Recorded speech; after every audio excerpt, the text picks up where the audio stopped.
படித்துக் கொண்டிருந்த காலம். தலைவர் காமராஜரிடம் மிக நெருக்கமாக நான் பழகியதில்லை. ஒரு முறை திருச்சிக்கு வருகிற போது அவரை சந்திக்க போகிறேன். அந்த நேரத்தில் பல வழக்கறிஞர்கள் ஒரு 10-15 பேர் வந்து அரசாங்கத்தில் தவறான ஒரு ஜீவோ போட்டிருக்கிறார்கள் சொல்லுகிறார்கள். அவர் அதை கேட்டுவிட்டு அப்படி போட்டு இருக்க முடியாது என்கிறார். இல்லை, அப்படித்தான் என்கிறார்கள். அது காப்பி இருக்கிறதா என்று கேட்டார். ஒருவர் பக்கத்தில் இருந்த அவருடைய அலுவலகத்திலிருந்து கொண்டு வந்து தந்தார். தன்னுடைய கண்ணாடியை எடுத்து போட்டுக்கொண்டு ஒரு நிமிடம் பார்த்தார். பார்த்து விட்டு குலுங்கி குலுங்கி சிரித்தார். அதில் வந்திருந்த வழக்கறிஞர்கள் மூத்த வழக்கறிஞராக துறையூரை சேர்ந்த ON நடராஜன் என்பதை பார்த்து, என்ன ON, நீங்க இவ்வளவு பெரிய மனுஷன், சீனியர் ஆச்சே, உனக்குமா புரியல என்று கேட்டார். அவரும் புரியாமல் முடித்தார்.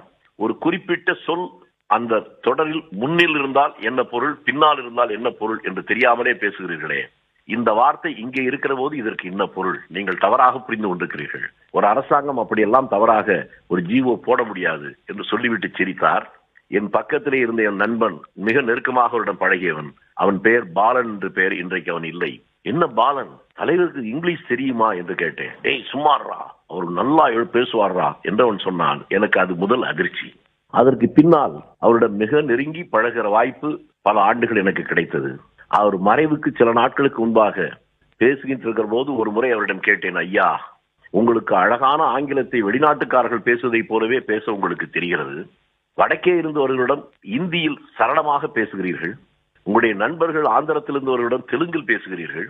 இவ்வளவு மொழி புலமை உங்களுக்கு இருக்கிற போதும் பொதுவெளியில் எங்கேயும் ஒரு வார்த்தை கூட ஆங்கிலம் தெரிந்ததை போலவே நீங்கள் காட்டிக் கொண்டதில்லை இந்த நிமிடம் வரை. அது ஏன் என்று எனக்கு புரியவில்லை என்று கேட்டேன். அப்போது அவருடைய முகம் அப்படியே ஏக்கத்தோடு பார்க்க ஆரம்பித்தார். உனக்கு தெரியாதுப்பா, நம்ம மக்கள்லாம் பாமர மக்கள். அவங்களுக்கு முன்னால நான் 4 வார்த்தை இங்கிலீஷ்ல பேசிட்டா இவன் நம்ம ஆள் இல்ல என்று அச்சத்தோடு விலகி போய் விடுவார்கள். அவர்கள் மொழியிலேயே நான் பேசினால்தான் நம்ம ஆள் என்று நினைத்து நெருக்கமாக வந்து என்னிடம் பேசுவார்கள். அதற்காகவே துவக்கத்திலிருந்து நான் மிக மிக எச்சரிக்கையாக வேறு மொழி புலமே எனக்கு இருப்பதை காட்டிக்கொள்ளாமலும் ஆங்கிலத்தில் ஒரு சொல் கூட பொதுவெளியிலே பேசாமலும் நான் என்னை கட்டுப்பாட்டுக்குள் வைத்திருந்தேன் என்று அவர் சொன்னார். அது கேட்கிற போது சாதாரணமாக இருக்கலாம். அதை யோசித்து பார்த்தால்தான் அது எவ்வளவு பெரிய செய்தி என்பதை புரிந்து கொள்ள முடியும்.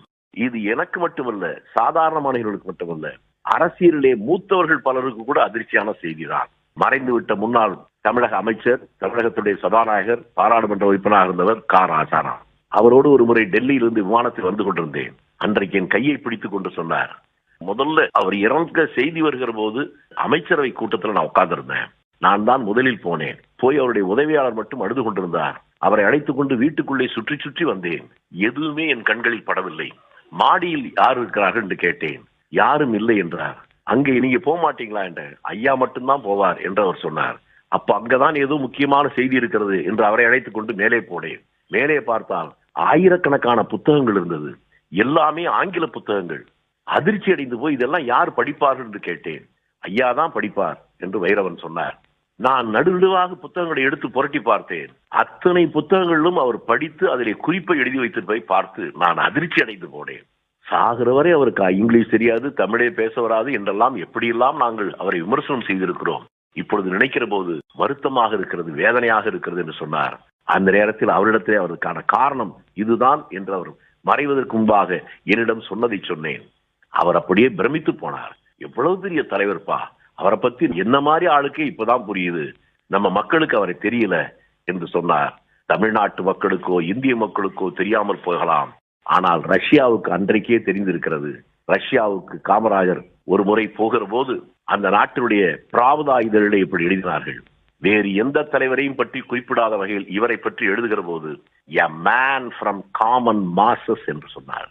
மக்கள் மத்தியிலிருந்து தன்னெழுச்சியாக எழுந்த ஒரு மகத்தான தலைவன் என்று அவர்கள் குறிப்பிட்டார்கள். பல தலைமுறைகள் பேசக்கூடிய சிறப்பான ஆட்சியர் காமராசர் என்றார் திருச்சி வேலுச்சாமி அவர்கள்.